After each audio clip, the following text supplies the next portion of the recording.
If Lands Could Kill, featuring Knife City, Equipness, Bright, and Hot Sauce.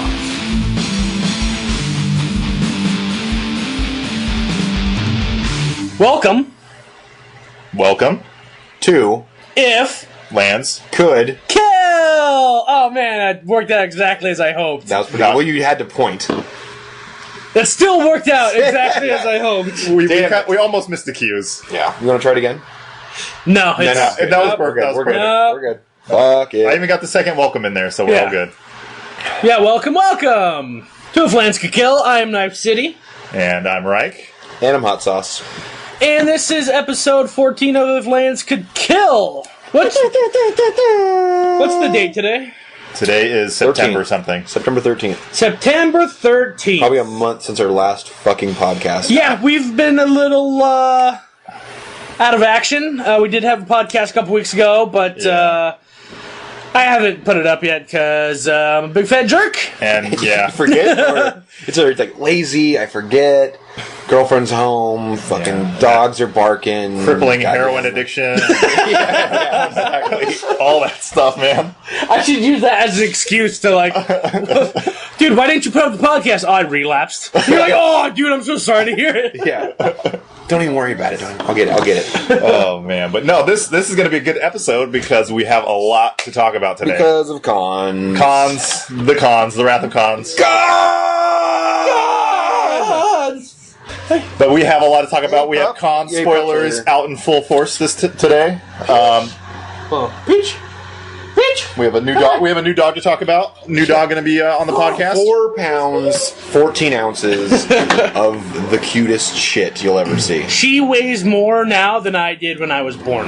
Yeah, straight sugar and spice and everything nice. I was premature. But really though, Yeah, 4.1 pounds.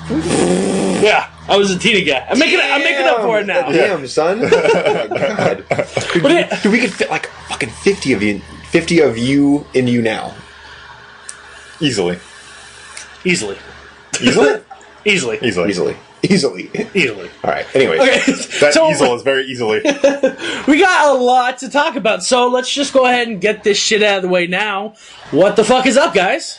Oh man, Destiny is up. That's what I've been doing. Oh yeah. What you've been doing? I've Destiny been doing everywhere. this podcast better go out soon so that Destiny's they're not Destiny 2 hasn't come out yet. I know. I'm playing Destiny 2 now. This podcast is brought to you by Destiny. Yeah, Bungie's Destiny. So I've been playing that a little bit. I picked it up on Tuesday? It Wednesday? It came out on Tuesday. I ended up picking it up on Wednesday. Games always come out on Tuesday. I was peer pressured into it.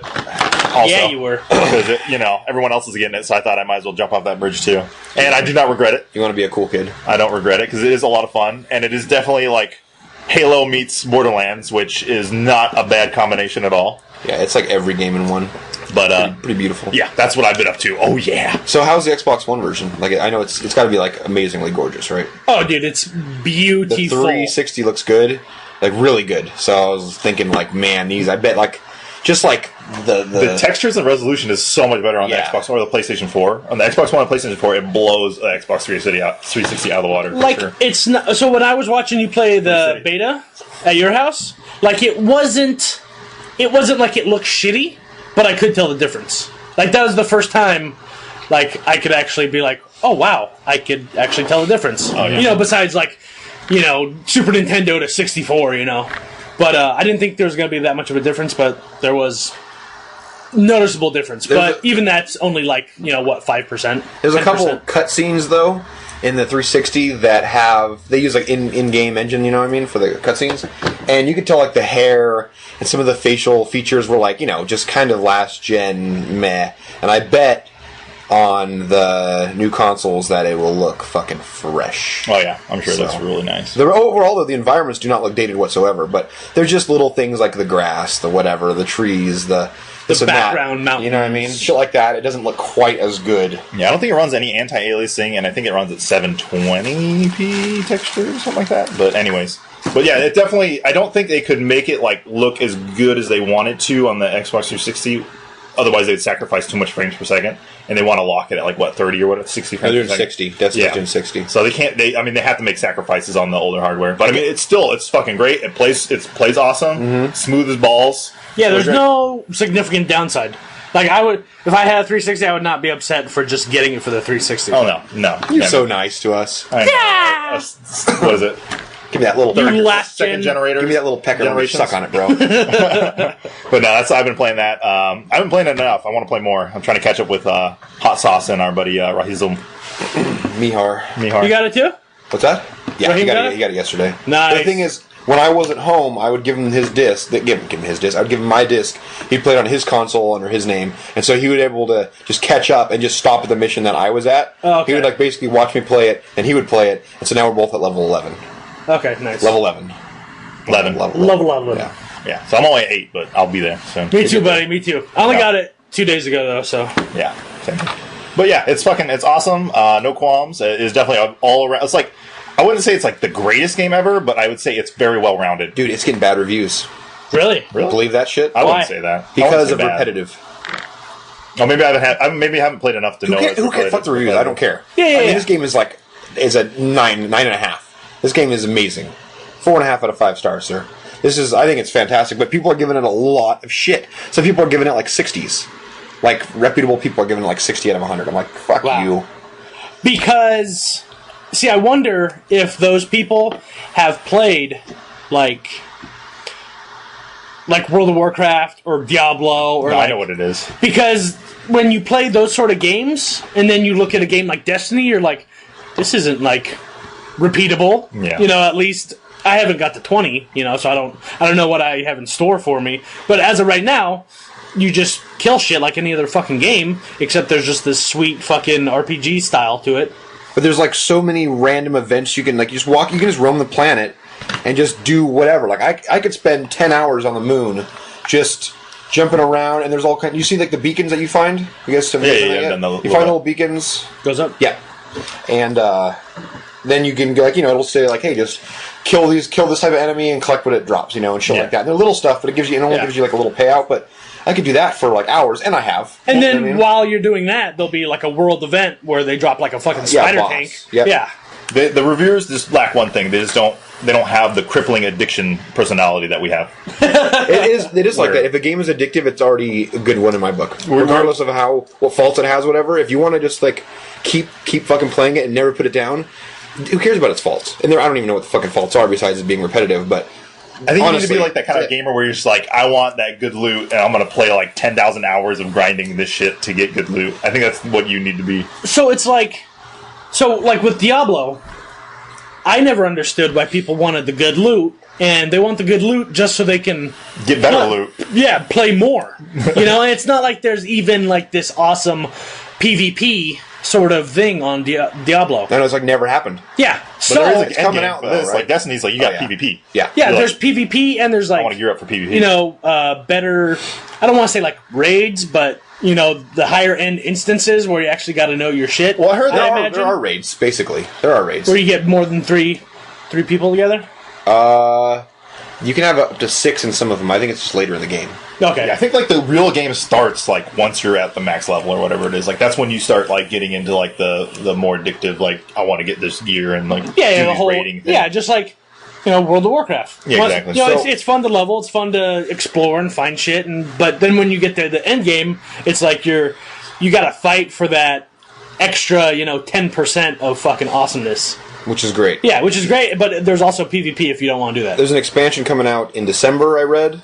Like, they have the expansion pass, or whatever the hell it's called. Season pass? Season pass. You can get that, of course, for like $35. And so I read that you're going to have, I think it's like Underground in the Moon or something like that. They're going to open that up, and that's one of the things coming out in December, and then beginning of 2015 will be the next expansion. So they're going to keep it coming. The content's going to be just pumped out. I don't think like Destiny 2 is going to come out. I think it's just going to be like expansions all up and down.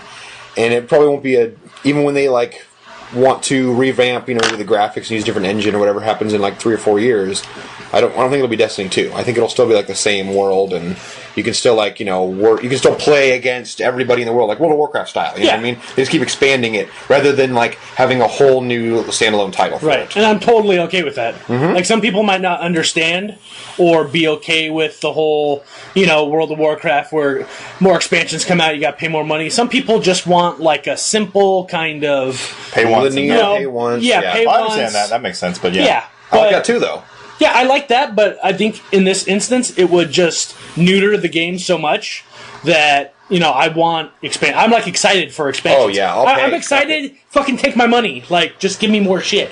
more experience. But yeah, this is kind of different, like, off subject. Well, it's kind of games, but I just want to say I dislike GameStop so much. Like, the first time I've been to a GameStop in probably, like, over a year was to buy Destiny. And, like, the first thing they said when I came into the GameStop was like, oh, are you trading in any games or buying any used games? I'm like, no! I'm not doing any of that. And then they're always pushing the pre-orders. Like, oh, yeah, I see you getting Destiny, so, do you want to pre-order blah, blah, blah, or blah, blah, blah, or, like 10 times over? I'm like, please, just take my money and let me get out of here. That's why Amazon's there, buddy. Yeah, so I'm like, I'm never going to a GameStop again. Like, that's why I love Steam so much. It's like, I understand, like, they're trying to push, like, the downloadable content. They're trying to push their, like, pre-orders and their, like, their trades or whatever. That's where they make the bulk of their money. But it's like, when I go in there, it's like, I know what I want. Like, I don't really want to have to, like, sit through, like, your 10-hour spiel just to pay for one game. Best Buy, they have... Or their warranties, like, the counter. Do you want to warranty your game?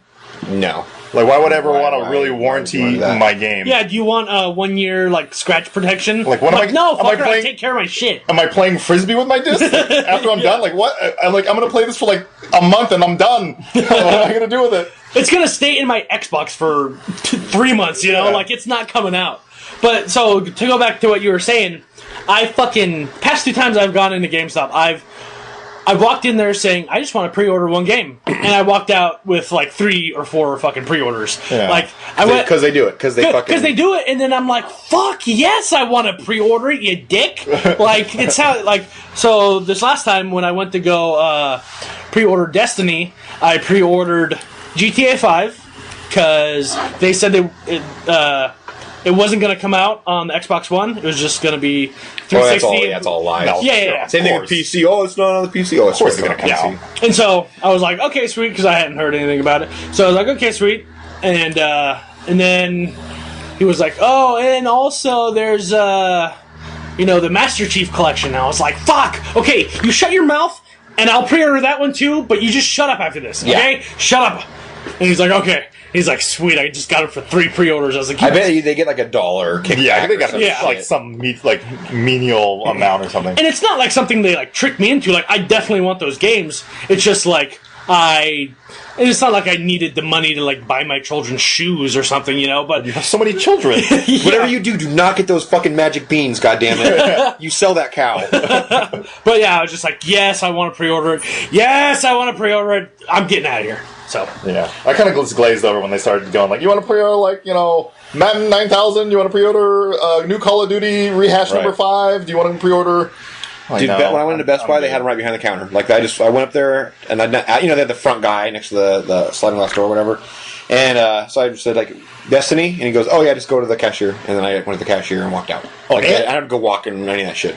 And the person made me wait like 5 minutes to check the computer system to make sure they had enough. Like, oh, you didn't pre-order this? Like, oh, let me check my system, make sure I got enough. There's even like a whole box behind me. I'm like 2 minutes later. Oh no, we have one we can sell you. are Destiny. you on the list? Destiny shipped in the first day $500 million worth of copies. Yeah, I don't doubt that. Shipped. I mean, they're not saying sold, but shipped. Yeah. Fucking A. It's also the most pre-ordered game of all time. Wow. Yeah. But anyways, back to Magic. No, not back to Magic. Magic. What's up with you? What's up with you? Oh, I don't know. We had that wedding. I was a fucking bridesmaid. Yeah, he was very, very cute bridesmaid. Drunken bridesmaid. Oh, I know. It was all just like that. Did you give it up? I want to. Yeah. I want to get married too now. Yeah, hot sauce is getting pretty hot and saucy. Yeah, there was 2 girls and then myself on the woman's side, and make it even better. It was fucking this was kind of a goofy looking nerd guy for the Not for the best man. I don't think. What's the best man? I don't know. Anyways, the other two guys. Oh, you weren't there. The other two guys though were Navy SEALs. So like, I'm not only am I on the female side, I had to like walk down the aisle basically with a Navy SEAL. It's fucking pretty fantastic. Yeah. The thing is, highlighted. yeah. And then when we walk into the reception, one of the Navy guys like, I'm like, what are we gonna do? I'm like, we gotta do something fun. He's like, just get on my fucking shoulders. I'm like, done. So I'm up on his shoulders, and they're playing the Sugar Hill Gang. Rapper's Delight? No. What the fuck's that song called? Like, I didn't even remember. I was drunk. Oh, really? Well, it's the drunk oh my god, I can't fucking think of it. It was good though, whatever it was. Yeah. It was a good song. It has a dance to it and shit like that, and so we were doing that. It was pretty gay. It's pretty gay. It's very but it was fun. I was literally drinking since like 11 in the morning, and I ended up being like drunk by 2 p.m. and the wedding wasn't until like 6. So I wasn't a mess until like later, like after the wedding. Like I walked down, but nobody knew. But fucking man, there's so much. It was good. It was a good time. Shit show that day was. So good for them though. Congratulations on their marriage, Katie and Joe. Yep, long time coming. Yeah, long time coming. I know Joe's like, motherfucker, just marry me already. And Katie's like, I don't know. I want to be single. No, I don't know. Katie, I just feel that she's like not interested in getting married, so it's kind of funny. But yeah, cons, man. It came out or coming out soon. Like what? 2 weeks from now? Oh, I just want to tell my dog story. Oh yeah, you get. Yeah. So go, Ninja. So nothing's been too exciting except for Destiny, but we already talked about that. But so I was at work the other day, and me and my girlfriend have this like phone code to where if we call each other twice in a row, one right after another, that means like, hey, it's urgent or like an emergency. Or Urgent, emergency. So I was like, oh shit. So I went out on a break and I called her. I was like, hey, is everything okay? And she's like, I'm on my way to buy a dog. And I'm like, fuck. Because she was just begging me to get a fucking dog. So we got one in February. I think I talked about it on the podcast. Mm-hmm. She woke up one day, decided she wanted to go look at dogs. We came home with the dog. So I was like, okay, cool, whatever. And then she, I think it was like maybe like 2 months ago or something. She was like, man, we should get another dog for Bowser to play with. And I was like, yeah, maybe in like a year or two. And she heard that in her female brain like now. To say like a month or two. So she was like, I'm going to get a dog. Just love me and don't judge me. And I'm going to get a dog and just support me in my decisions and my obsessive compulsive. And I was like, all right. And so she came home with a little terrier mix. And so we have a horse and a rat now. And but it's cutest rat ever though. Yeah. Greatest rat. And her name is Princess Peach, keeping with the Mario theme. So if we get another dog, it's going to be Yoshi. PP for short. Yeah, PP. And the other dog's Bowser, if the listeners don't remember. Correct. Yeah, the big ass Rottweiler is Bowser. So it's fitting. It's fitting. Yeah, and they seem to get along pretty well. He kidnaps her every once in a while, but she always makes it home. Yeah. And luckily, you hire a plumber. Yeah, exactly. But then sometimes she's in the wrong castle, and you have to go looking for her somewhere else. But anyways, enough of the stupid Mario jokes. So yeah, that's my big story that we kind of support each other in our obsessive compulsive ways. So she's like, hey, I want to get a dog. And I'm like, hey, I'm going to spend my whole paycheck on magic, Not really, but I am buying 2 boxes of cons. Yeah, I'm which is coming out. Definitely buying. Segue! Totally worth Boom! Damn, you're smooth. Blow that segue apart. Smooth move, Backslash. Okay, so cons comes out 2 weeks. I think 2 weeks. 2 weeks, and the pre-release is a week from today. Yeah, which I am very excited. And I requested a day off. I requested Sunday off so we can play Saturday night. All right, I'm down. So if you guys aren't down, I have to break up with you. I'm down. Go. So this whole set has been spoiled. And okay, so every fucking podcast ever has just shit their pants about what cards. Like searching something about your deck and looking and like spending a lot of time shuffling. Something about like a straw, like a felcher or something. Felchermans. I just got the most disgusted look from us. Oh no!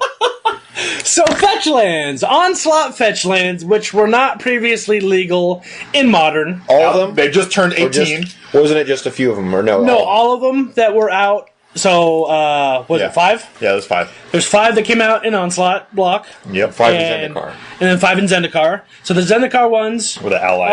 are the ally, and they're legal Colors. in Modern. And then once Cons comes out, then these Onslaught ones are going to become legal in Modern. Woo! Yep, And they so turned 18, baby. They're legal. Yeah. So, I mean, this is cool that we're going to be able to, Cons is a 3-color set, where a lot of the cards are 3-color casting cost, and we're going to get fetches and blah, blah, blah. But I remember us talking about on previous episodes that we were going to wait to get into Modern until, fetches were in Standard, because then they would be more affordable. Yeah, they're like, I'll just say it right now. I mean, the ones that are coming out are between $10 and $18. Yeah, they're All basically like opening up a $20 bill in your booster pack. So, I'm really excited to be able to play this set, but I'm also excited to start building my collection, because once I get a good amount of these fetches, which I plan on getting them right off the bat. 2 of each, 4 of each, what?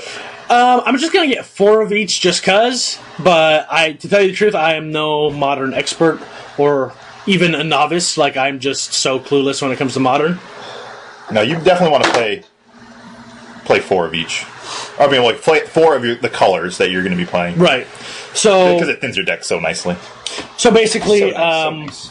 yeah, we're gonna. I know I'm gonna be looking more into Modern, and hope I really want to build a mill deck, because with the blue-black fetch land, hopefully it'll be a slightly more fringe playable than it was before.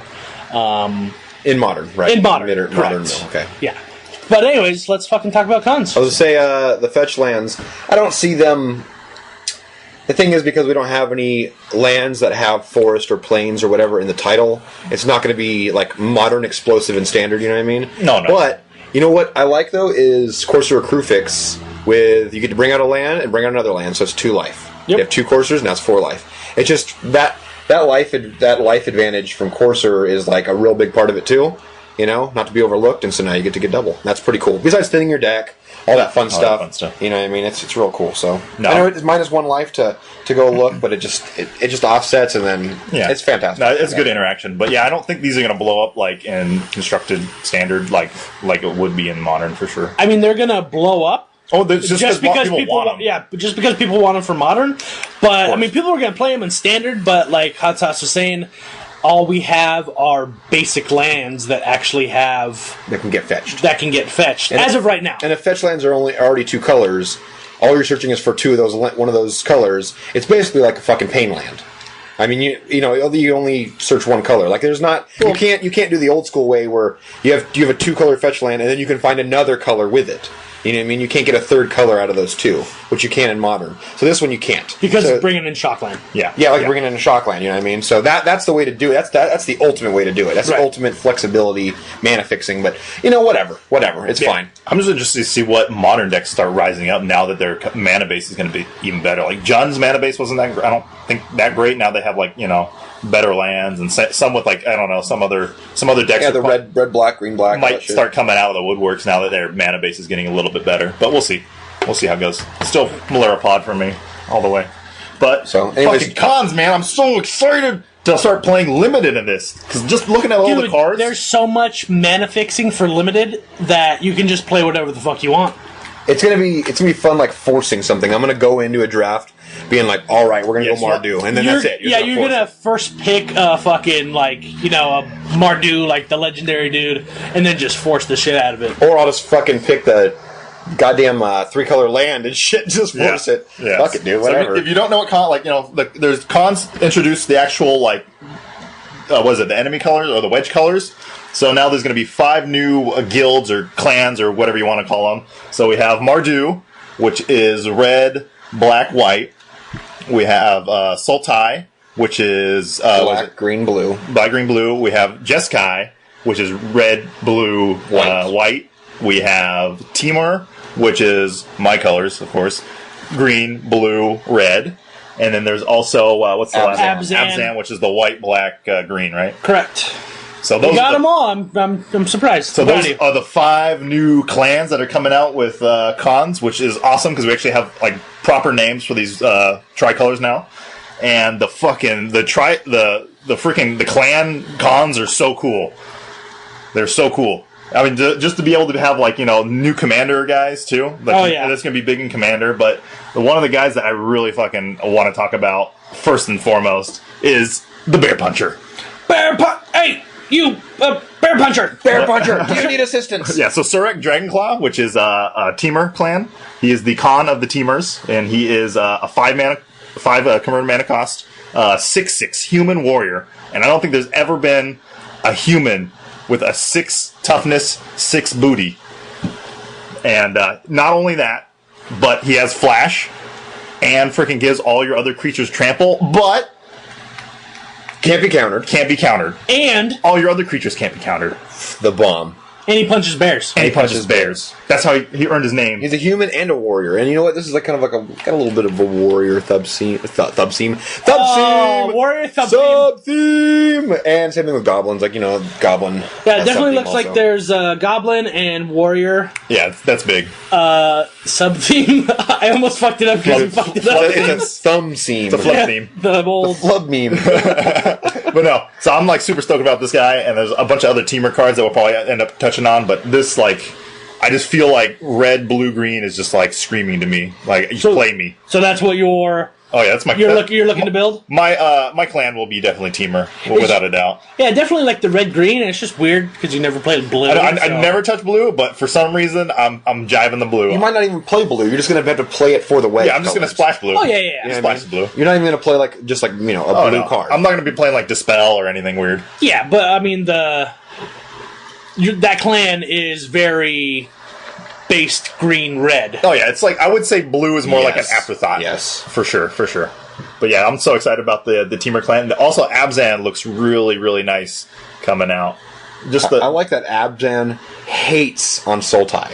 Like this, I'll talk about Dude. this main guy. Right? So Anafenza, the Foremost. That's the creature of this one. It's 3 converted mana cost, just one of each color.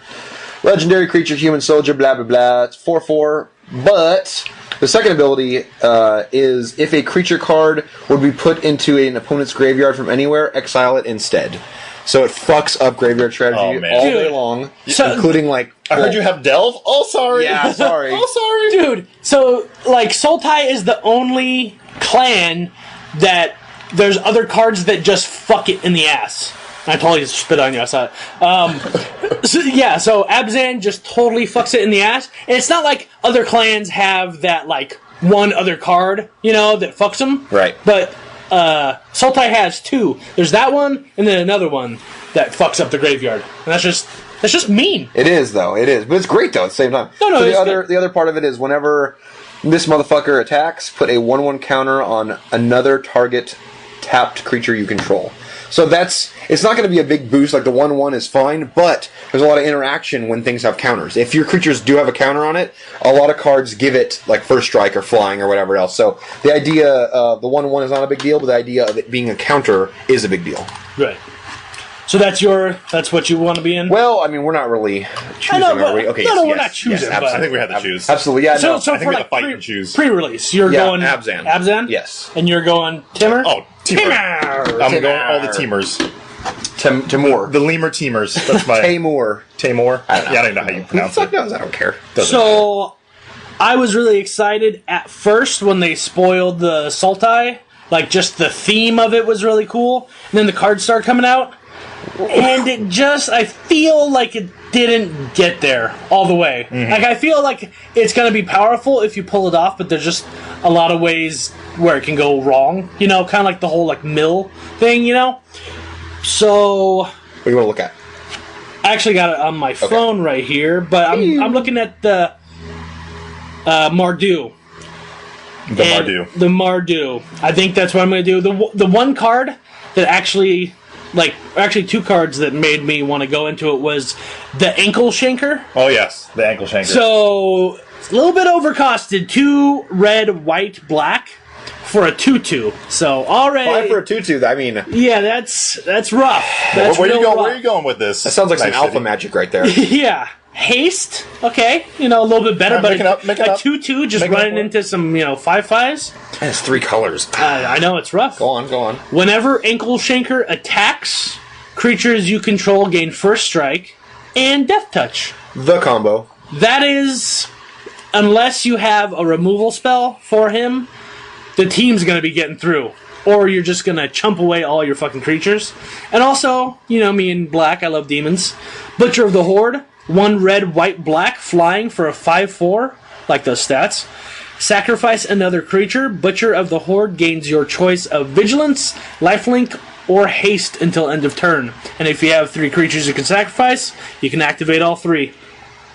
The only problem I see with a deck of this caliber is that I'm going to need some fucking Rabble Masters, and they're $1,000. Yeah, Rabble is rabbling expensive. It went from 80 cents to $10, $11. Like overnight, literally I specifically overnight. remember being like, oh, I'll probably pick them up later. And, yeah, fucking horrible. Well, so, Boss Sly or whatever it is. Thank you, Tom Ross. He is Whoever's playing that right now. Bob Ross. that Bob Ross. bastard. Thank you, Isn't Peter. that the guy who paints trees? That's our little secret. That Rabble Master, that's our little secret. Or is he A the little rapper? happy. Is he the rapper No, with the that's fucking, big beard? No. Bill Clinton?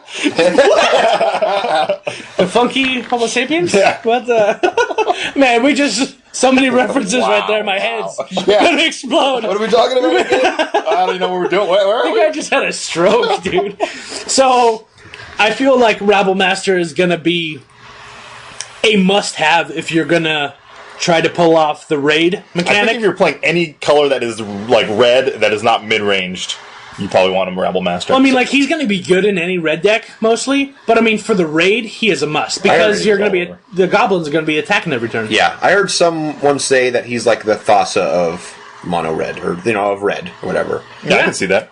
Yeah, I agree. I think he's definitely going to be in standard, like, constructed a lot. I mean, already more so than he is right now. That goblin attacking, like you said, with a raid. So raid's a mechanic where it only works if you attack with a creature that turn, and it attacks with this. It brings out a 1/1 and attacks with haste that turn. You don't care if it dies. You Yeah. just care that it triggers raid. Yeah, for free. It's for free. Like but you're attacking into my 6/6. Like I don't care. It's a free creature that triggers the attack. Yeah, I don't and give a now I fuck. get to fucking bust out this sweet raid trigger, Exactly. which, I mean, there's some pretty good ones. I still gotta look through them, but Can we talk about Mardu a little bit? Yeah, let's talk about talk Mardu. okay. Mardu is actually really... I like Mardu.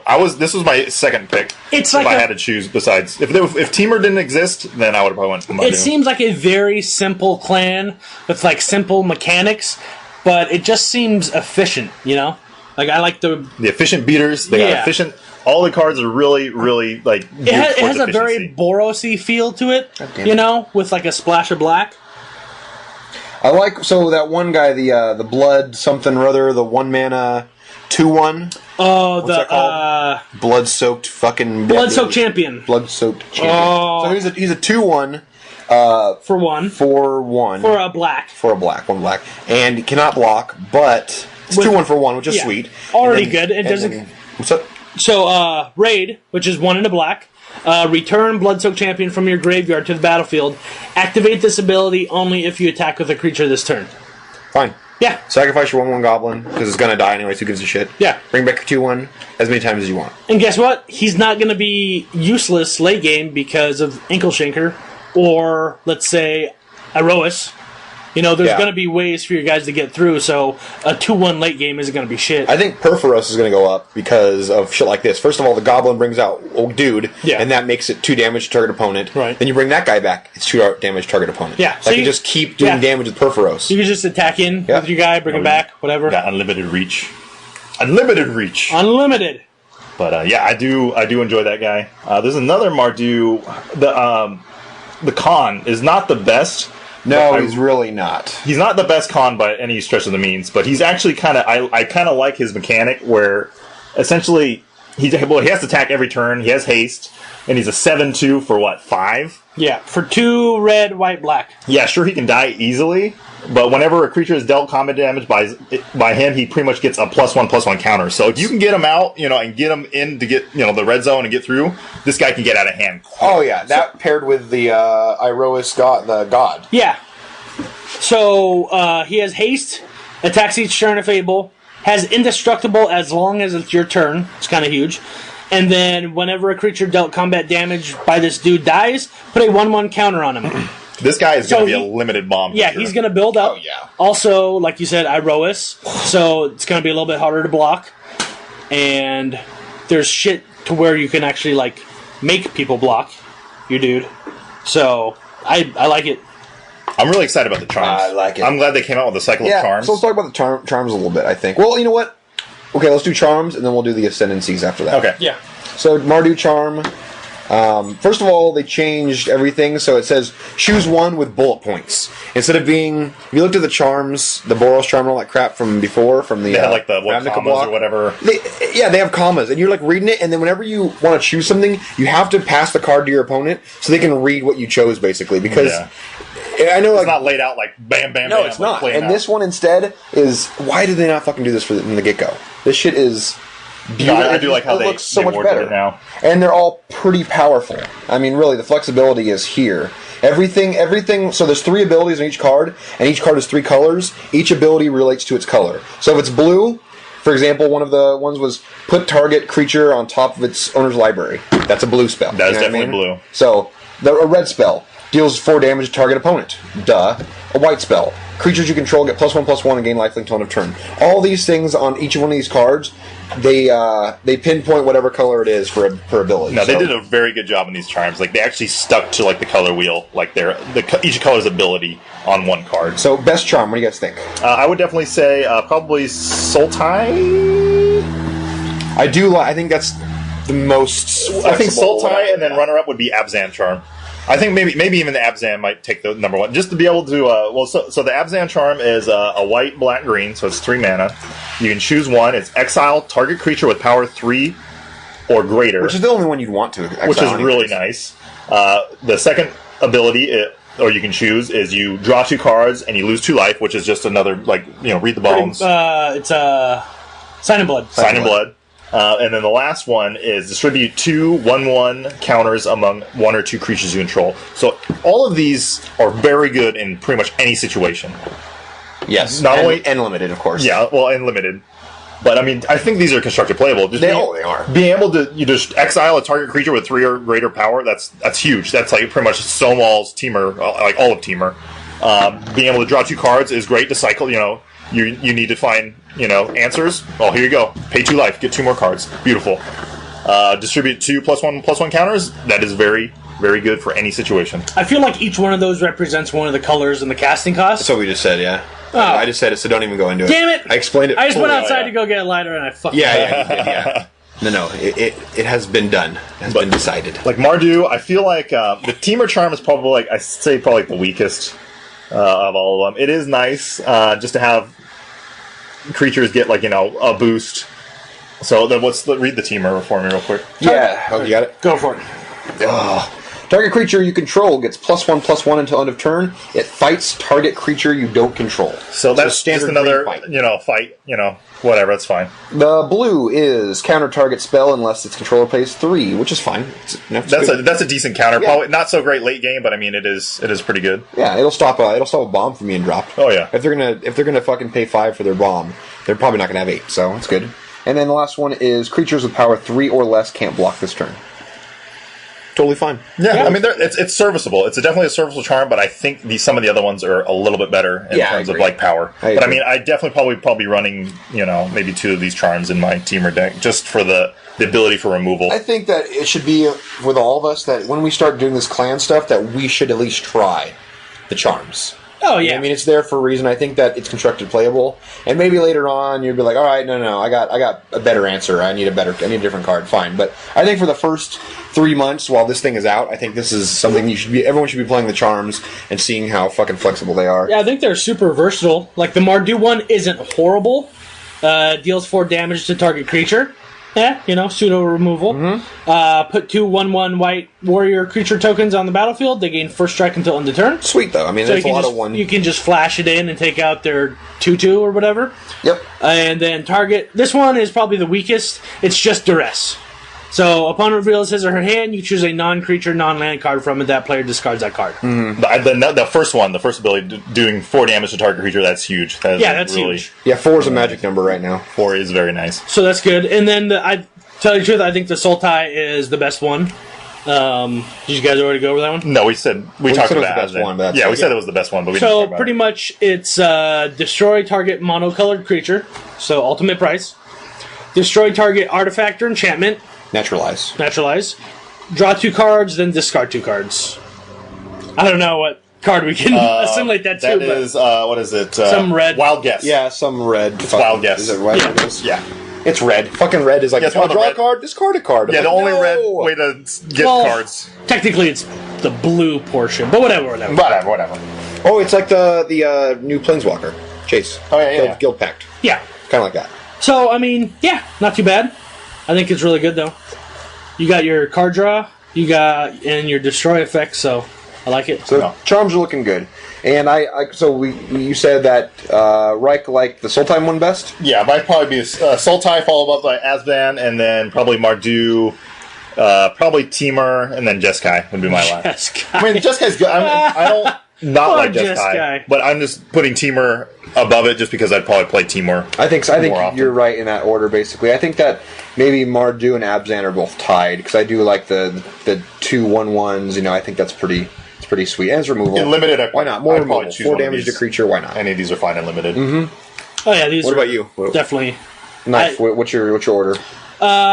Probably Sultai, just because of the versatility. Oh, yeah. Black being able to destroy enchantments and artifacts always gives me a boner. And then, I don't know, I'm leaning towards Mardu, but Abzan is probably better. Oh, really? Okay. So For we're pretty second place. similar on the order then. Yeah, I'd say. So the ascendancies. Each clan got this 3 mana enchantment, and it's just 3, one of each of their colors, and nothing else, no colorless added on. They're all rare, and they all have all of them have 2 abilities except for Sultai. So Sultai really got the kind of like Dude, the they shaft. got the shaft. a little bit. Yeah. That's kind of why They got the long hard didn't shaft. want to... And Delve, to go back to that, you can only use it a couple times. Yeah, Delve is only so good. Well, I mean, there For is so long. repeatable self-mill. Yeah, There's but- plenty of repeatable self-mill. Then why even have anything in your deck if you're going to mill like 90%? But if you're going to mill one card and then you use Delve on another card, it's going to you better be drawing some But cards. see, that's the thing I was talking about earlier. It's like, if you hit it, it's fucking sweet. If you don't, you just fucked yourself. Yes. Yeah. So that kind of... I like the Delve mechanic, Oh, yeah. as a mechanic, but I don't think it's the greatest. So I think what they did is the whole cipher thing they did, where it's like, this is really powerful, but we're going to make it cost way too much, and therefore it's not playable. Pretty much. So, Abzan is the one I'm going to be purchasing maybe 2 of for The an Abzan Ascendancies? deck. Yeah. The Ascendancy. So this one is when this guy enters the battlefield, put a +1/+1 counter on each creature you control. That sounds just fine for 3 mana. Even just by late game, itself. that's It's- fucking yeah, nice. it's totally fine. I mean, why not? Even if you have tokens out, even if you have 2 creatures, why not? It's totally fine. The other one, though, is whenever a non-token creature you control dies, put a 1/1 white spirit creature token with flying onto the battlefield. It's very nice. That's It's real nice. super nice. Hopefully you can pump them up, but if not, when your chump blocker dies, you bring out another chump blocker. You know what I mean? That's totally fine. And having 2 of these on the board isn't shitty. You bring out one, a couple of your guys die, you got 1/1 flyers, bring out the other one, now you got 2/2 flyers. Yeah, totally fine. Absolutely. So there's that. And then I think that Reich here might be playing the Timor one, right? Maybe? I'd have to see what my deck composition will look like, but a 3 mana slot is really hard to fill in. And it draws cards. But it does draw cards, so that is very blue of this Ascendancy. But yeah, I'd have to look at what I'm going to be going for. But yeah, it is possible to be played. So the in my deck. red part of the Timor is creatures you control have haste. And then the other ability is the green-blue part, which is whenever a creature with power 4 or greater enters the battlefield under your control, you may draw a card. It's 4 or greater all day long. So, if anything, you're going to get in for... You're going to have one haste creature come out with this card. It's going to do its attack. You're going to get in damage, hopefully trample, whatever. And then, because it came out anyways, with haste, you got to draw a card. So, I think just for 3 mana right now, the lowest this thing's going to do is draw you a card and give something haste. I think that's already good enough for 3 mana. Yeah, it's not bad. I mean, I'd Hopefully probably... more, but still. If I was going to be playing a 3 mana enchantment, I think maybe Hammer Perforos would probably be a little bit better for me. But, I think so, huh? yeah, just for the ability to sack a land and get a Get the 3/3 Golem. hasters out. Yeah. Fair But, enough, fair this is not a bad charm for limited for sure. I mean, for enchantment for limited, but I just don't see me playing it too much. Gotcha. Well, fair enough. What do you got? Well, the Sultai one, I was just looking at. It doesn't affect the board immediately, but I think it has the long game. It has the best ability on it, or best text on it. It's obviously blue, green, black. At the beginning of your upkeep, look at the top 2 cards of your library. Put any number of them into your graveyard, and the rest back on the top of your library in any order. No, see, I like this one. So it is a scry 2, and But put in your graveyard. that's if you want. Yeah. You can put them both on top, Put them both in your graveyard. or put them both in your graveyard. Okay. So you can feed your delve, or you can just, organize your draws. And feed the whip. You can feed the whip. You can, yeah. I think it's a very good long game, but out of all of them, it does not affect the board right away. So late game, it's a shitty draw. So I guess the last one we can talk about is Mardu. And that one is whenever a non-token creature you control attacks, put a 1/1 red goblin creature token onto the battlefield tapped and attacking. So that's just a good old-fashioned Brimaz effect or whatever, one of those things. Pops out, it's pretty cool. And then the second part is kind of interesting. They were talking about it, I think, on like the A-Team or one of those other fucking podcasts, about how aggressive strategies never have toughness. Right. And so this thing is sacrifice this enchantment. Creatures you control get +0/+3 until end of turn. So this is something that red never gets, and Right. so it's kind of interesting. Like blue gets that. White gets that. Yeah, I think it's a very white ability, and like Boros didn't really get shit like this. Boros more had like the fire breathing and +1/+0. Yeah, all the red is +1/+0. So this throws in Pumped a in. little bit more Oh, yeah. of the white into it. So I thought, that was definitely interesting. If you're swinging in with everyone and you want everybody to survive, Yeah, absolutely. And just if they let it, it's kind of this weird thing where if they block, then you go ahead and sacrifice it. If they don't, well, you just got in some damage. Yeah. You know what I mean? And then you just sacrifice it again. It's that next whole time. bluffing thing, Yeah. like, am I going to do it? Do you really want to block because I can just crack it? Yes, exactly. So I like that. Exactly. There's actually some cool instant cards. Like, what is it? Oh, the dude. Utter End is one of the ones that are really nice. The Abzan Yeah, we card. can talk about that. That's Utter a End is like an good amazing card. For 4 mana. It's white, black, red, or White, black, and 2 colorless. white, black, and 2 colorless, and it pretty much says exile target non-land permanent Instant speed. instant speed. Not associated with Gildan. Crazy. So, in Magic's history, there have been better cards that exile target permanent. Right. But we're not in that fucking phase I of think Magic. that was the last one I saw was a sorcery for 3. Well, they've just been talking about it on the podcast. Oh, why couldn't they just give us this card? This card's worse than that card. I kind of hate it when people talk about it because it's like, okay, well, that's fucking in the past. This is what we have Do you right want now. to just destroy the meta? Come on. Yeah. You just want to destroy Magic. Yeah, it's just if you did that, it'd be like another Thoughtseize. You're like, well, fucking thanks a lot for just ruining everyone's strategy. If you play Thoughtseize, you win. If you play Utter End for 3 or whatever, Yeah. it was 2 mana or whatever they're whatever the hell complaining it about. Fucking then it's gonna be a $20 card. Yeah. And it's gonna whoever plays it's gonna win. I think being able to exile, the keyword is exile at Oh, yeah. instant speed. Being able to exile any non-land permanent for 4 mana, I think that's completely fine. That's great. Banishing That's- Light, goodbye. Planeswalker, goodbye. Whatever indestructible gigantic creature with it's a 10/10, fucking buy. Like, Yeah, who cares? 4 mana is completely good cost. There are cards where the cards in exile actually matter. So, although it's good, there are some other cards in the set where if you have a card exiled, or you can play cards from exile or shit like that, so that's going to make it interesting. But I think for the most part, this is a very efficient removal spell.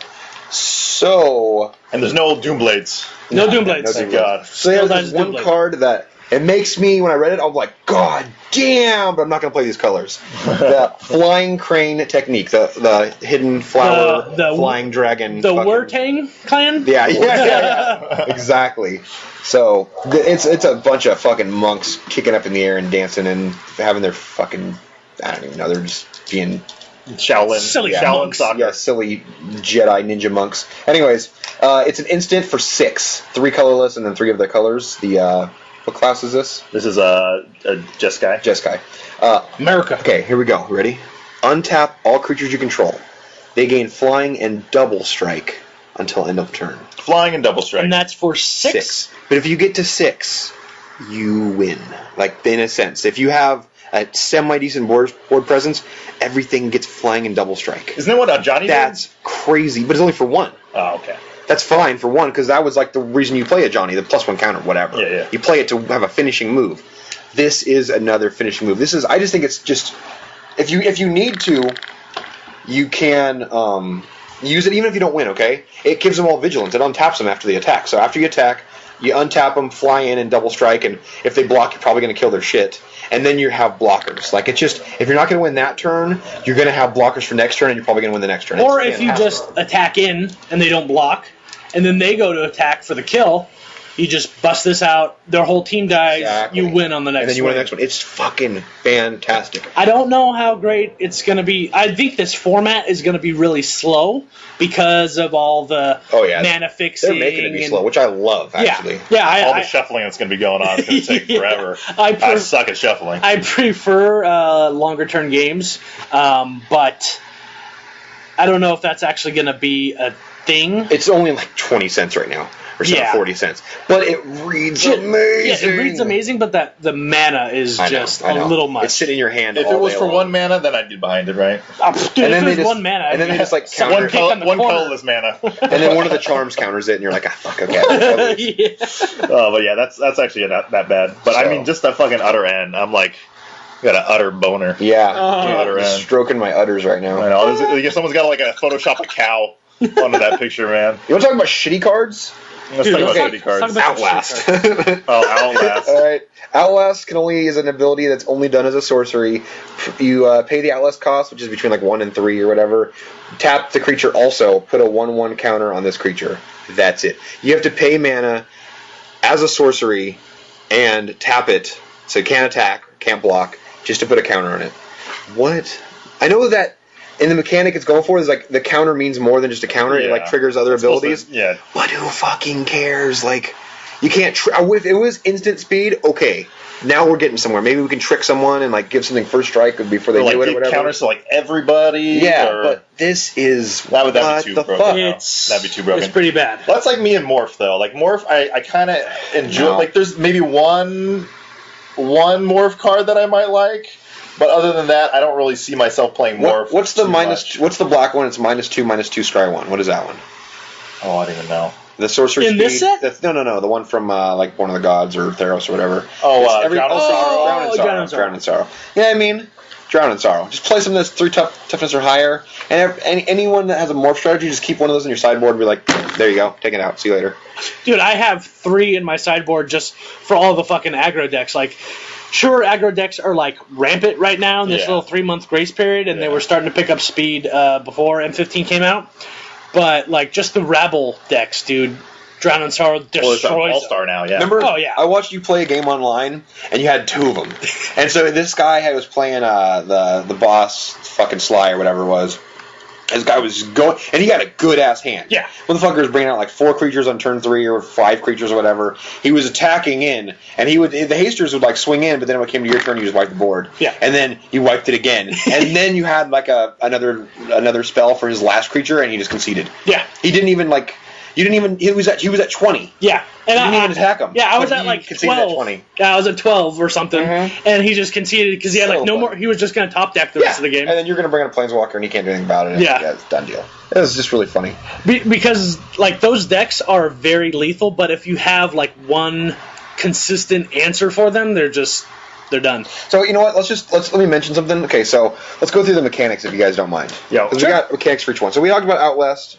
We mentioned Delve. Delve, if we didn't mention what it does, it's basically the spell is 1 colorless cheaper for every card you exile like out of your graveyard. But kind of like Convoke or something like that. Graveyard. So you just have to look at your graveyard before you cast it. Then you go ahead and choose which cards you want. You exile those cards, and it'll make your spell cheaper. So all the Delve spells are like 8 and 9 and 10. Yeah. Cost $1 million. But if you have 7 cards in your graveyard, it only costs 2. So the one card I want to talk about Talk a bird. Herbert. I still want to go through mechanics, but anyways, go ahead. Yeah, but this pertains to Delve. Good, gotcha. So each card you exile from your graveyard while casting the spell pays for 1 colorless, which means they cannot interact with your graveyard because the Delve is a part of the casting cost. Exactly. Just like sacking a creature, it's part of the casting cost. Yes. But also, I just want to, as we're on Delve, Murderous Cut. 4 and a black, destroy target creature. Right.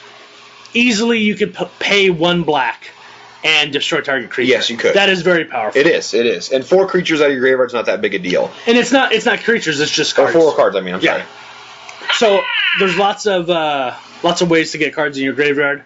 I think this is one of the better Delve cards. Somebody was saying that it might see play in Eternal formats just because being able to kill a creature for 1 black is just crazy. Or a black. Next mechanic, we already talked about Raid. Yeah, it's talking about Morph and how it's not going to be constructed playable, but it's maybe it's a limited. It's like limited fun. Like you drafted in limited just to have fun. You know, I think there's going to be like 1 or 2, maybe 3 Morph cards that see constructed play, and the only thing that sucks about that is when you put a colorless or when you put the Morph. When you put the fucker for a 2/2, like they're gonna be like, okay, there's like 1 of 3 cards that exactly. he's Whatever gonna colors play. you're playing, they're gonna know your strategy. Yeah, generally. So that's gonna suck. But Morph, you may cast this card face down as a 2/2 creature for 3 colorless mana. Turn it face up anytime for its Morph cost. So, for example, Pine Walker, which is 3 colorless, forest for a 5/5. You can pay 3 colorless, put it on the battlefield as a 2/2, and then you pay the Morph cost, which is 4 colorless and a forest, and you turn it up. And some of the Morph cards have an ability or a trigger that happens when you turn them face up. So this one has, whenever Pine Walker or another creature you control is turned face up, untap that creature. You like that? I'm talking about. So, yeah. Go ahead. Wait, so, let's touch on Morph real quick. Did you just point to that card? This card. What? That's what I'm saying. Okay, you just go ahead. Go on. Well, anyways, Morph, I don't. Yourself. I don't feel like it's. I mean, it could be constructed, but I don't know. I don't really like Morph. It was a mechanic that they played it that was in the past. They'd used at one point, and now they're bringing it back as a recurring mechanic. I mean, it seems cool, but I still don't understand the whole mechanic. Like, can I look at my face down card? And you can look at your own can I face take a down peek? card. Make sure I'm paying the right cost. Yeah. I'm not morphing for 18 mana or something like that. But anyways, yeah. There's another mechanic called was it Ferocious? Yes. Which essentially says it just means if you have a creature, if you control a creature with power 4 or greater, I think that's most of them are 4 or greater. All of them are 4 or greater. I think that's all the whole of them. mechanic. So that's the mechanic. So essentially, Ferocious means if you control a creature that has toughness or power 4 or greater, then something happens. X happens better. So as you cast it. As you cast it. So this is one called. I like this card personally. It's going to be a sideboard card for me because I play Nylea's Disciple against a burn decks, which is pretty much at I think it's a 3/2 or something like that. Is that the one where you gain life? Where you gain life, it's your devotion to green. Right. So that's pretty much to offset all the burn cards that are out there. But this card, it's called Feed the Clan. It's a 1 colorless, 1 green. It's an instant speed card. You gain 5 life. Whoa! What? Game over! Game over!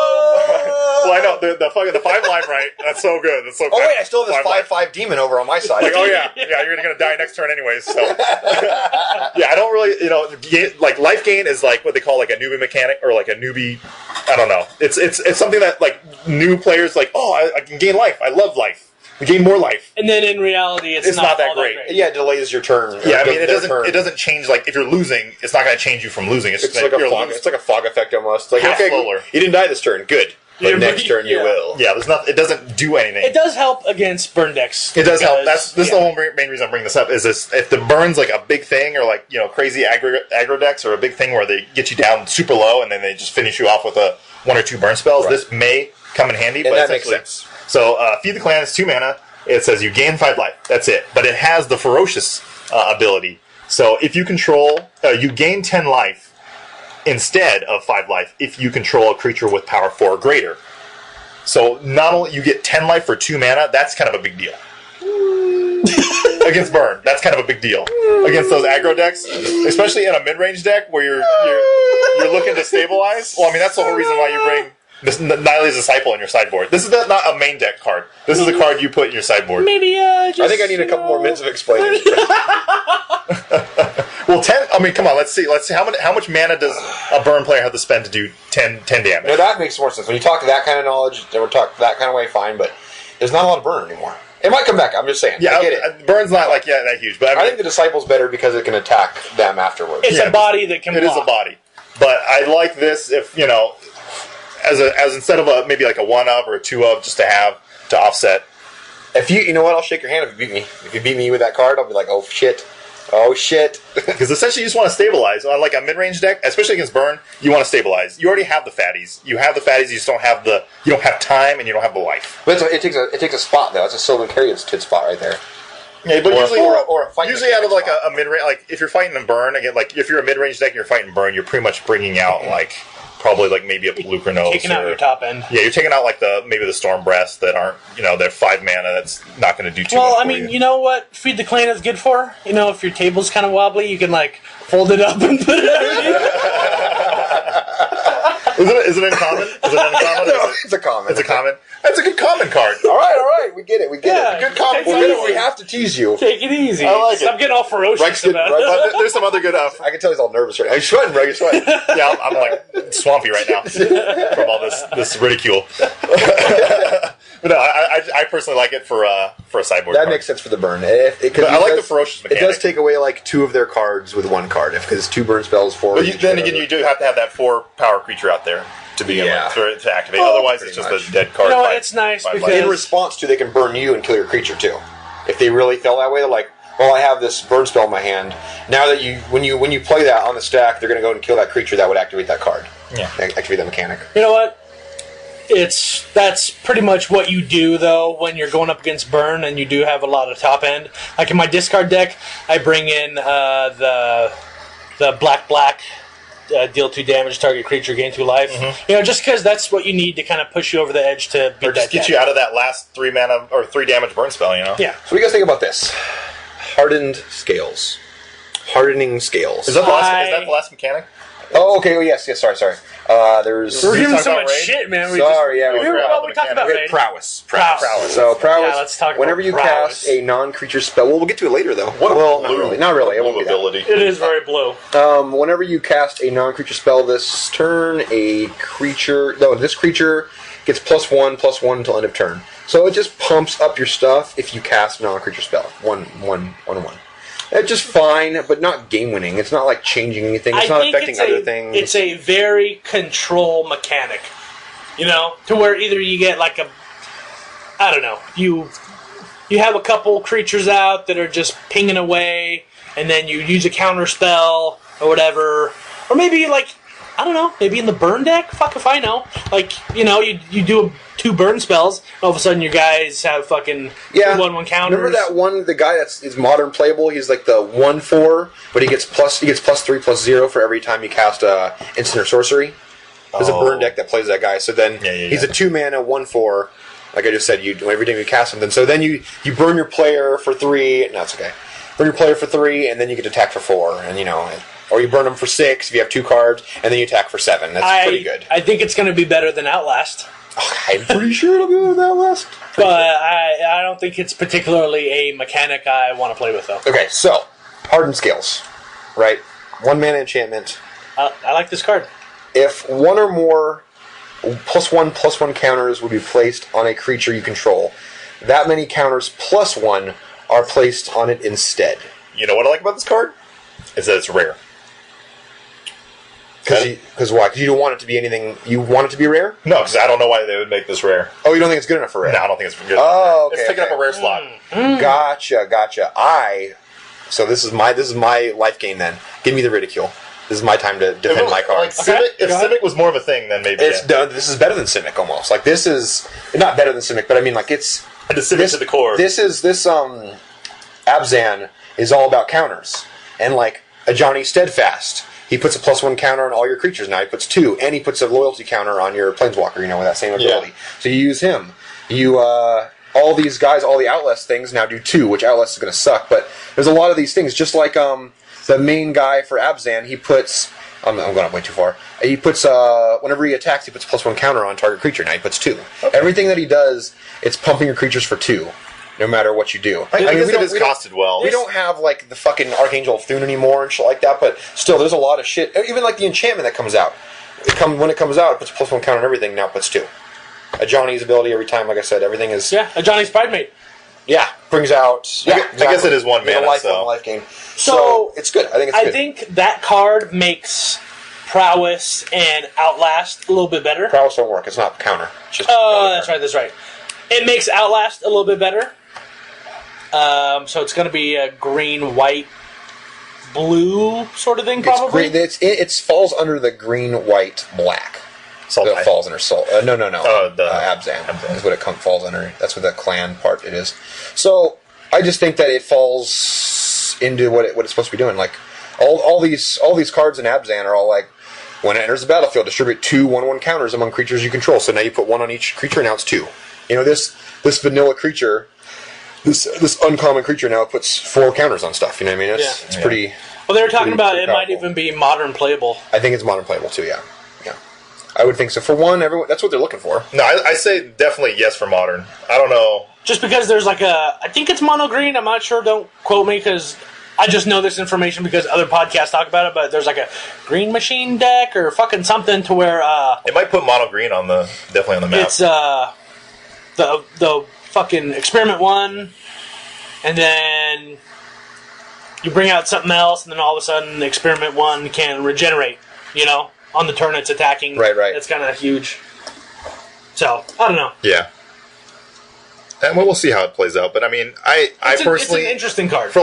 Here's a more rough one then. Maybe I think this is a little worse, but maybe you guys think it's better. There's the same Abzan has the same thing. It's another 1 mana enchantment. Pay one swamp. Remove X 1/1 counters from among creatures you control. Like every creature, you have to remove this many counters from all your creatures.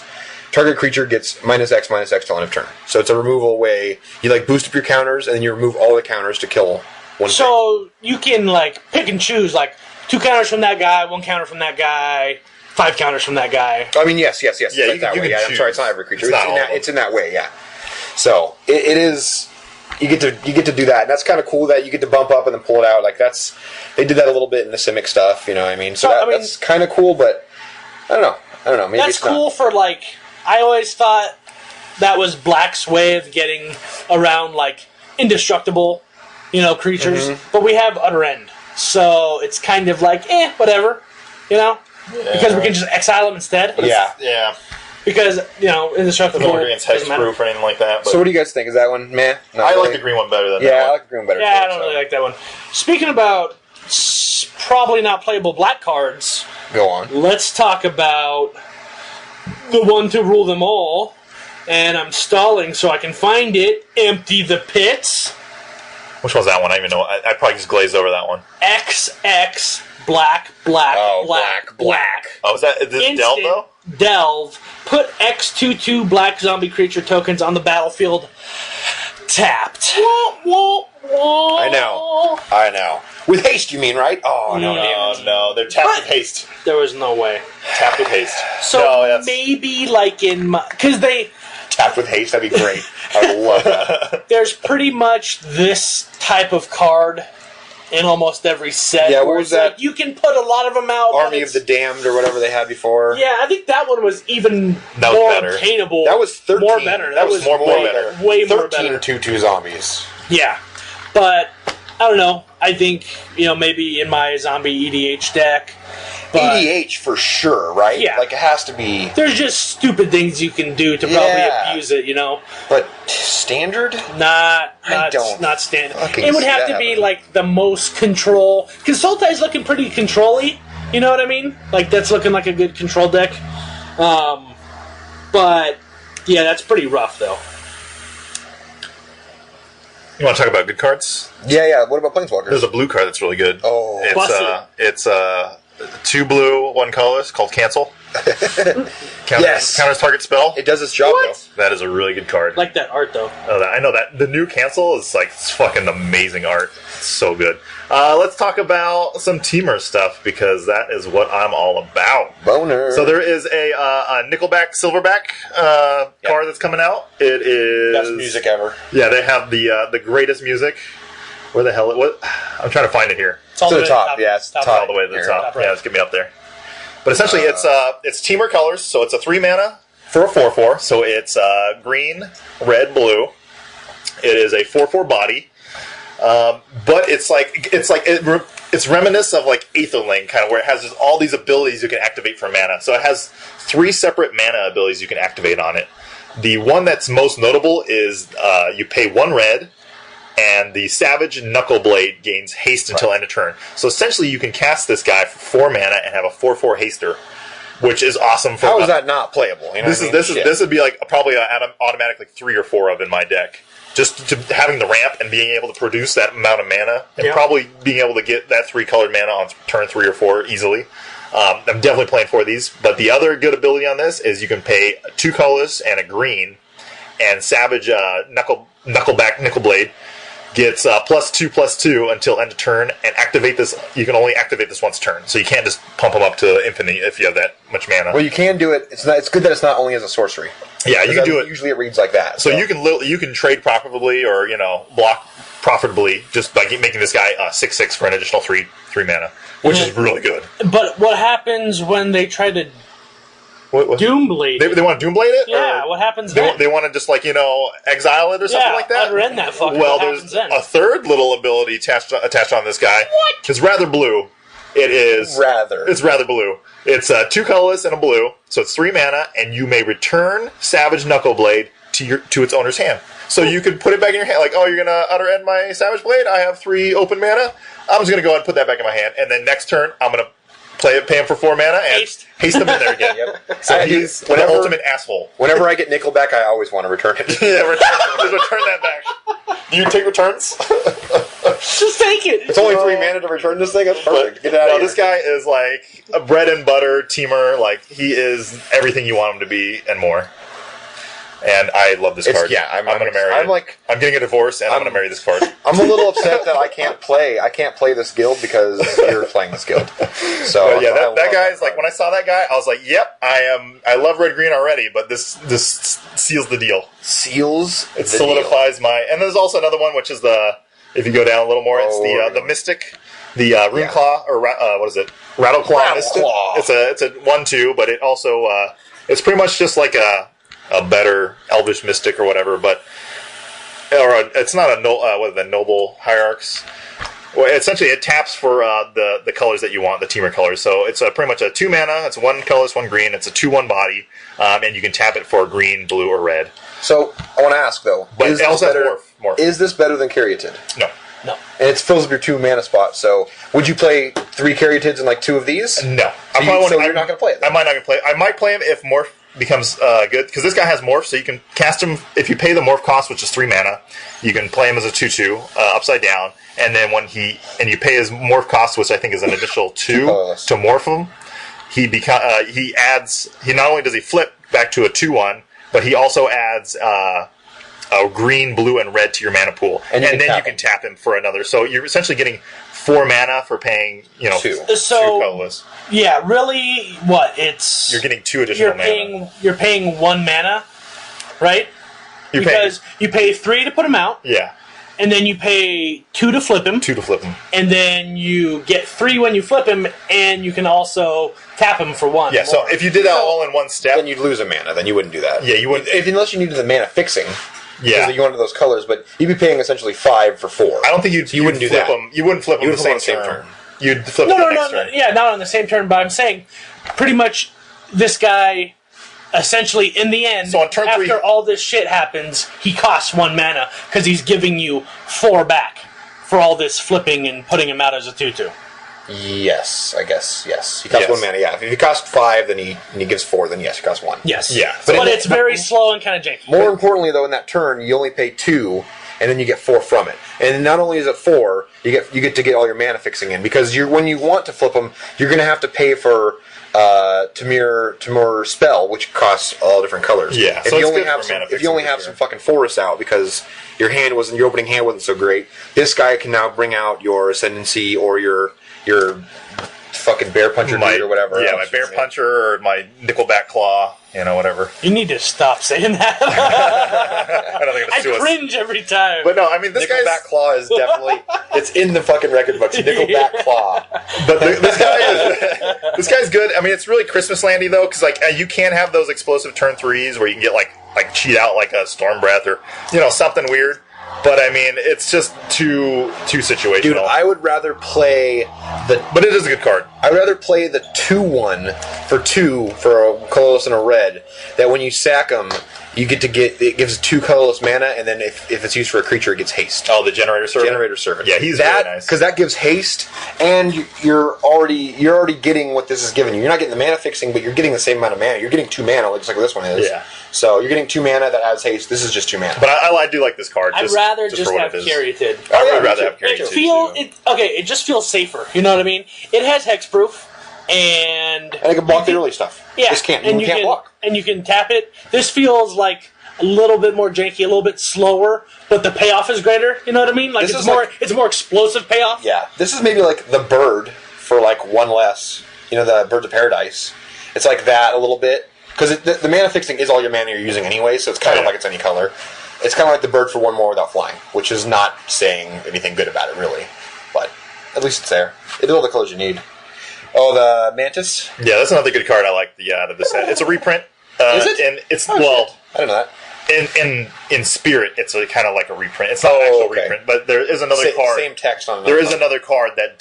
So the Mantis Raider is the Sultai, I think, or Jeskai colors. Jeskai. It's a blue, red, and a white, so it's 3 mana for a 3/3 body, but it has vigilance, flying, and haste. Oh, the flavor of that, because blue is flying and red. Yeah, so it's very just like plain, like for a wedge color card. It's really just like. No thought really went into it. They're like, we'll just give it each one of the, the colors abilities. But it's powerful. But it's really good. And there's another, I think it's like an angel that does this, that has the same flying, vigilance, and haste. I think it's a 3/3 body too. Uh-huh. But it's essentially that. But I mean, this is like all around great card. For 3 mana, having a 3/3 for flying, vigilance, and haste. If it had lifelink, it'd be crazy. But dude, that Mantis Rider is nuts. It's really good though. Good art, right?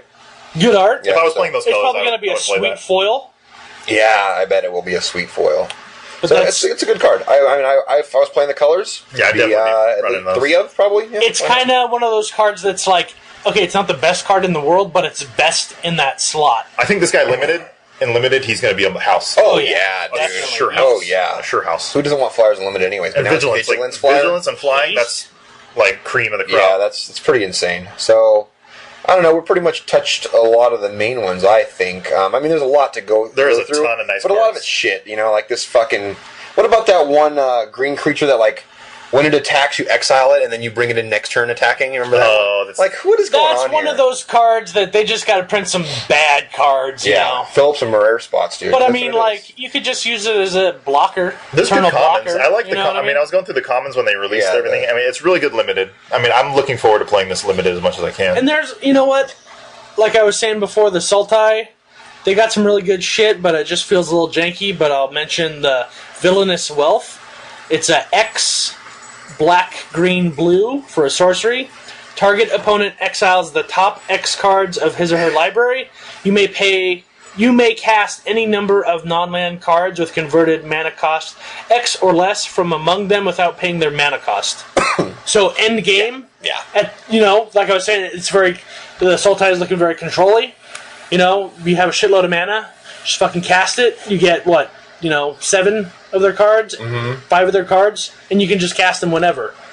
Not like till end of turn or fucking whatever. As long as they're exiled, right? As long as or it doesn't even say that. You may cast any number of non-land cards with converted mana cost X or less from among them without paying their mana costs. End of story. Okay. So it adds to your hand, basically, without paying mana costs. That's cool. But I think it's just a very badass card. Have we talked about the motherfucking Dragon Man yet? No, we have not. Sarkin. Sarkhan's Vol, whatever his name is. What's his name?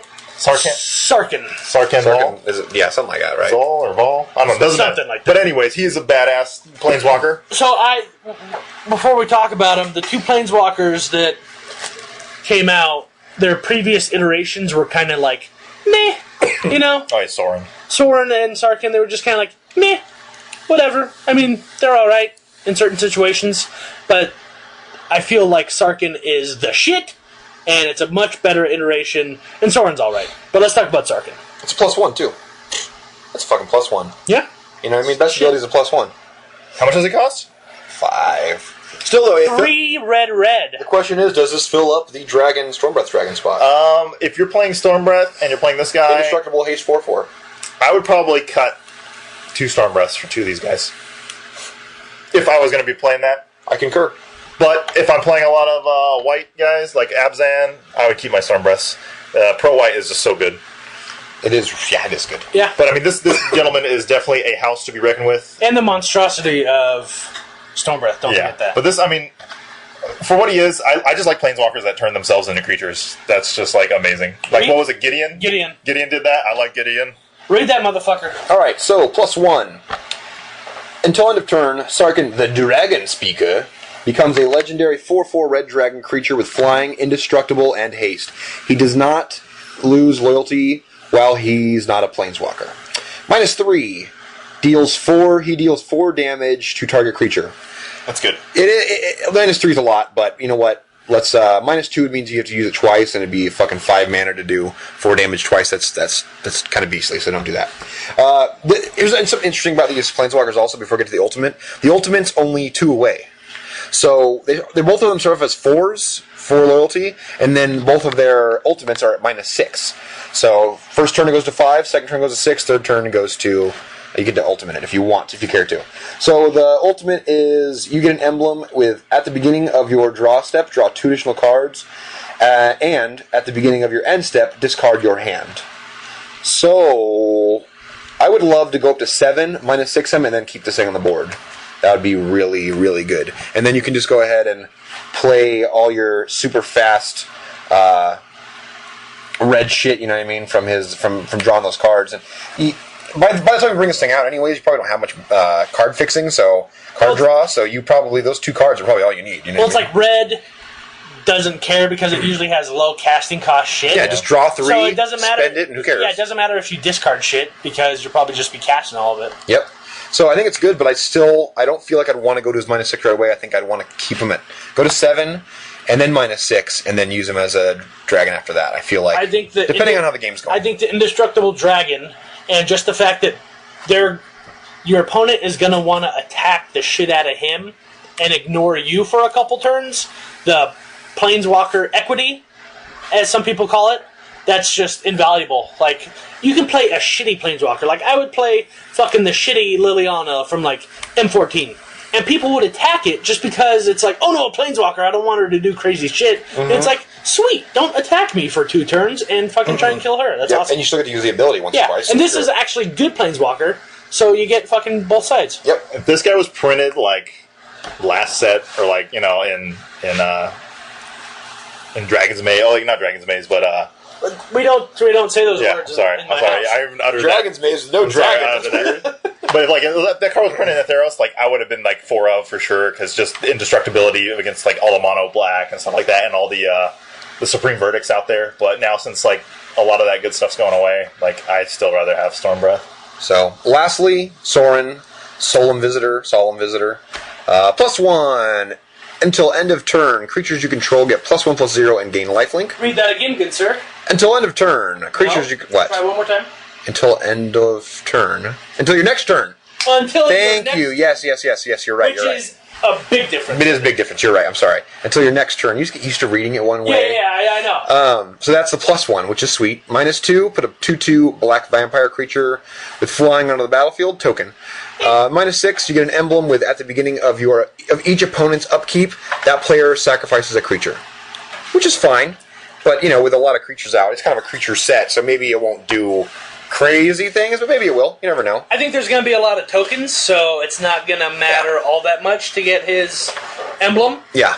But I think that +1 is really like the shit. I think that if you bring them out, I kind of feel like you want a -2 to bring out to protect or whatever, and then +1 after that.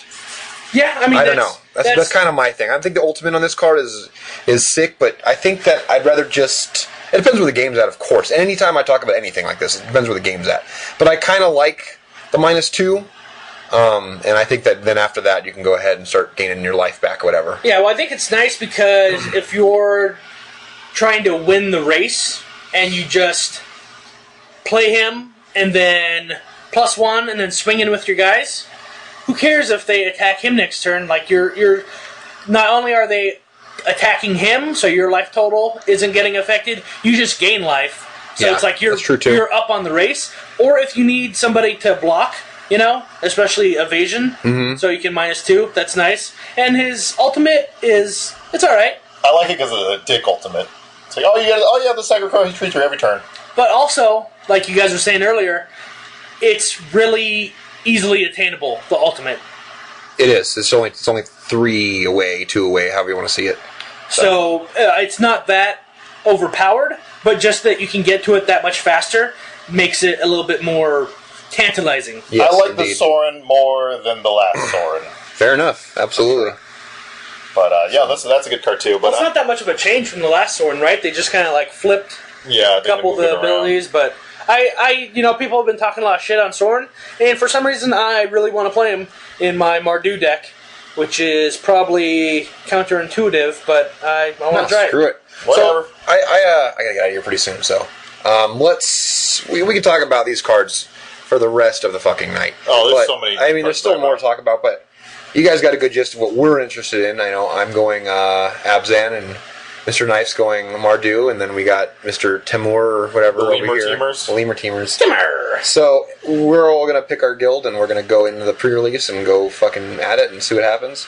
Do we have time for a new But we need to get on to Noob's Knowledge.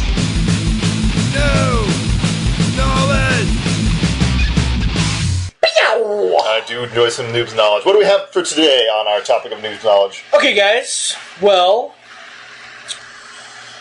you're looking at one of these...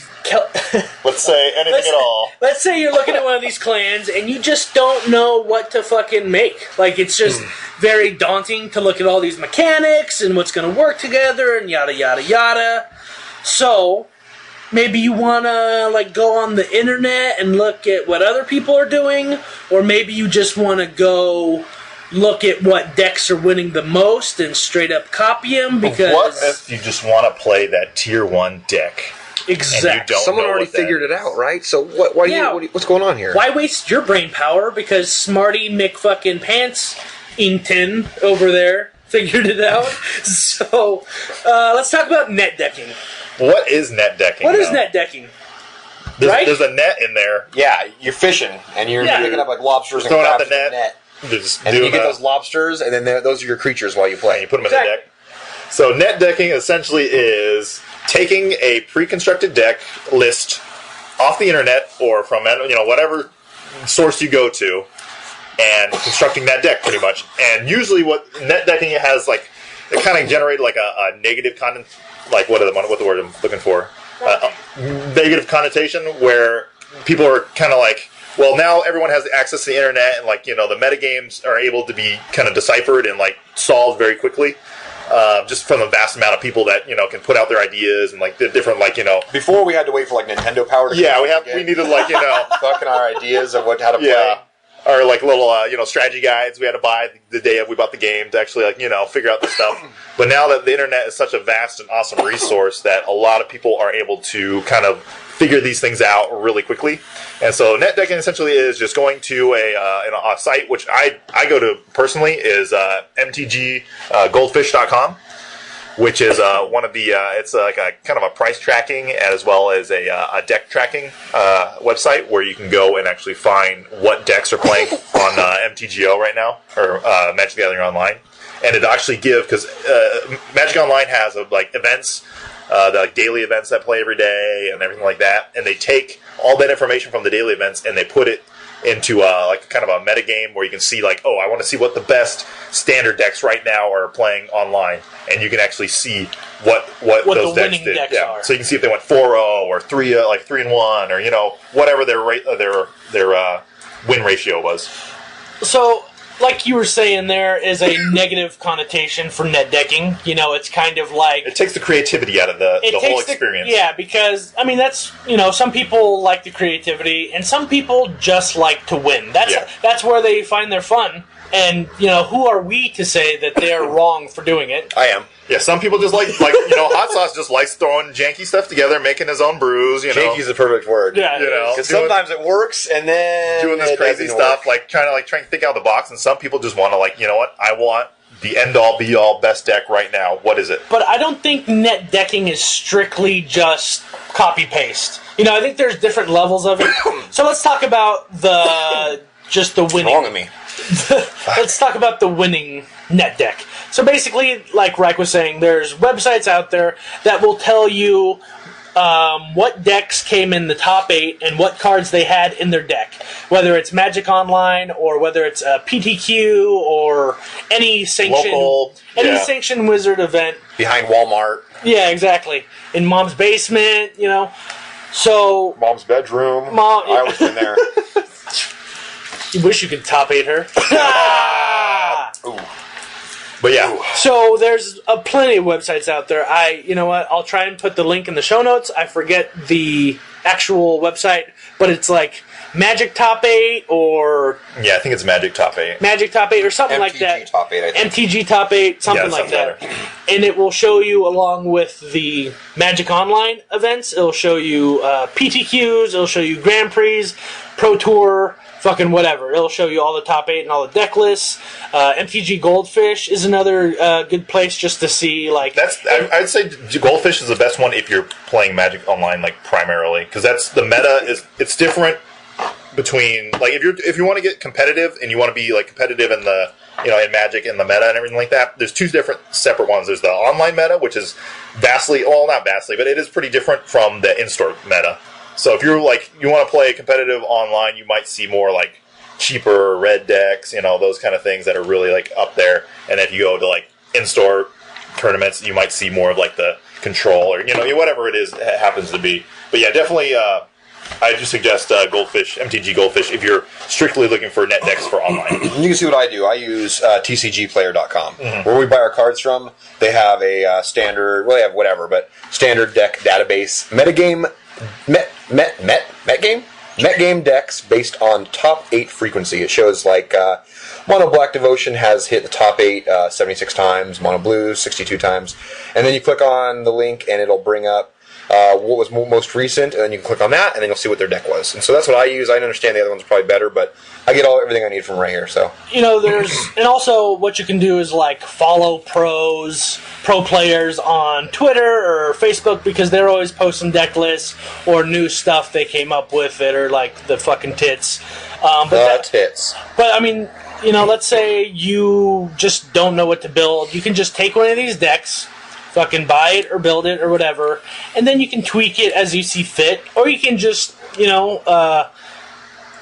not to knock a quickness, but, he sees what deck is winning, and he fucking plays it, and it's a fucking good deck because that shit fucking wins. Yeah, it totally wins. Or he's hard to play against. I mean, that shit owns. Yeah, it's very difficult to play against fucking his decks.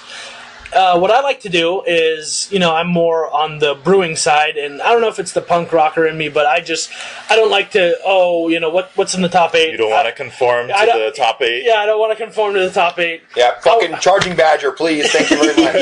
Elspeth, take a back seat. But what I like to do when I'm brewing, I realize that I'm not the fucking smartest guy out there when it comes to Magic or most other things. So when I'm brewing, I like to go look at other people's decks, not necessarily decks that are winning. Like a deck voyeur. Yeah. Yeah. Oh yeah, fucking flip that morph card. How many Elspeths do you use? All he's in 2, you bad deck builder.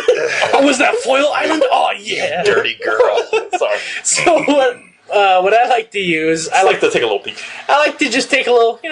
Tapped out, usually, right? Tapped Out. Tappedout.net is what I like to use. That's where anybody can just build their deck and post it up there, and people will comment and make suggestions. I think we mentioned that on other podcasts. And they let anybody post on there. Even Quickness has... Night City has one on there. Yeah. So, I mean, these aren't going to be winning decks. These might not even be decks that the person actually built. They just wanted to go on there and, like, build it and see the statistics that the site gives them. Because it gives you good statistics for what you build. Converted mana cost. Converted mana cost, mana base, all that stuff. Price. Yeah, price, everything. So, it's very good if you're building a deck. But that's what I like to do, is just kind of... either browse on there and be like, oh, that guy has a good idea, but I kind of want to take it a different way. Or I have my own idea. Oh, this other guy kind of had the same idea. Let me just kind of see, oh, he's using this instead of that. Well, that's a good idea. Oh, he's using that? What a fucking idiot. Like, whatever. So, these are some very good resources. If you're, like we were both saying, there's kind of two sides to the coin. What do you find more interesting? What tickles your fancy? Do you like to brew? Do you like to be creative? Do you need help being creative? There's one side to that. Do you want to win? Do you have depression? Sometimes you just need an adult. Yeah, exactly. Do you have a drinking problem? Yeah. There's people out there to help. They'll +1 your drinking problem. Yeah. I went to Tapped Out and it solved my erectile dysfunction. Exactly. ED? Exactly. So, to your doctor. Tappedout.ed. So there's also the other side where if you just want to find out what's winning, you want to find out what the metagame is, that's also another thing. You don't have to be copying these decks. You can just see what the metagame is like, in the Magic community. What are people playing a lot of? Rabble fucking bastards? Yeah, now I want to Rabble bastards? Rabble bastards. Counters Rabble bastard. Yeah, I want to build some... I want to make it arrogant bastard. So obviously, Mono Black, according to TCG, is the fucking most frequent in top 8. So, do you want to build something that's going to fucking destroy it? Nothing kills Mono Black. Except Mono Black. 20 lands and 40 removal spells. Maybe we'll do it. Yeah. So you can, based on the information of what's winning, you can try and build a deck that will combat it in a very efficient way. So these are just, things to keep in mind when you're deck building or when you're thinking about what cards you want to buy or what strategy you want to go to. Also, this is something we still use. I still use this. Every day I'm looking at MTG Goldfish. Every day I'm going to Star City Games and watching the recordings of the tournament from the weekend past. I have TCG, MTG Goldfish, and Tapped Out all on my, quick. Your favorite bar? Yeah, that's bookmarks. That's fucking and my Internet Explorer, on my Abacus, my Netscape. But yeah, so these are definitely good resources for anybody to use, whether you're new, old, erectile dysfunction or not. You can always ask Jeeves too. He'll tell you what the best decks are. Jeeves always knows. Jeeves always knows. And on that bombshell, I think that's all we got. So I am tapped out. Here, you know what? Wait a second. What? What do you got? I discovered something. Whip it out, dude. Whip it out. Dude, you want to see it? That's not normal. Turn 3. Infinite. Please explain. All right. So there's a deck or I should say, just a combo I did not come up with, but I saw online on Tapped Out. What's the name of the deck? It's called Pornithopter. What is that? Pornithopter. With a P? With a P. Like Ornithopter, but porn. It's a play on porn. Because on turn 3, you're going to be tapping that million flyer and stroking your dick. That's basically what it is, right? I don't know. If I would have guessed, that would be my assumption. So there's this deck that plays. It's a combo with Retraction Helix, Springleaf Drum, Ornithopter, and that's pretty much it, really. Some other jank. So what happens is on turn 1, you play your land. You play Ornithopter, which is a 0 converted mana cost flyer, 0/2 flyer, artifact flyer. And then you play Springleaf Drum with your 1 mana, And if you can, tap your Ornithopter, which is you use your drum to tap it and pay to get 1 mana, and bring out a Triton Shorestalker, which is a unblockable 1/1. Anyway, so you bring out your 0/2 flyer on turn 1 and Springleaf Drum. Because you need a little bit of ramp. This will give you one extra mana on turn 2. So turn 2, you play your lands, so you have 2 lands and the Springleaf, and you bring out the Jeskai Ascendancy. The Jeskai Ascendancy, whenever you play a non-creature spell, all your creatures untap and get +1/+1 until end of turn. On turn 3, you play your lands, so you have 3 lands. You play an artifact that is a... you play an artifact or whatever, a 0-mana artifact. When it comes out, it gives your Ornithopter +1/+1, and it untaps it. It was never tapped in the first place. But then you can use it to...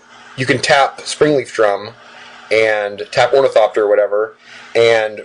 I'm sorry. Let me back up. You can cut this fucking shit right up, okay? On turn 3, you play your 0-cost artifact, which is like this crypt that like exiles a graveyard. It doesn't matter.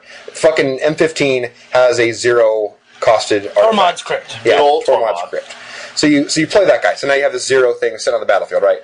You play this card called Retraction Helix, and you target your Ornithopter. What it says is, until end of turn, target creature gains this ability. This ability is tap, return target non-land permanent to its owner's hand. Now, Ornithopter, if you tap him, you get to bring back that 0 artifact into your hand, and then you get to cast it again. When you cast it, it untops Ornithopter while adding a 1/1 counter, so now you have a 1/2 or whatever, or a 2/3, and then you can use them and tap again to return that artifact back to your hand. You play it again. It untaps Ornithopter, adds a 1/1 counter, or not 1/1 counter, but +1 till end of turn. You can just when that happens on the board, you can just tell your opponent, all right, I'm going to do this combo 150 times. So now my Ornithopter will be untapped, ready to attack, and be a 150, 152 flyer.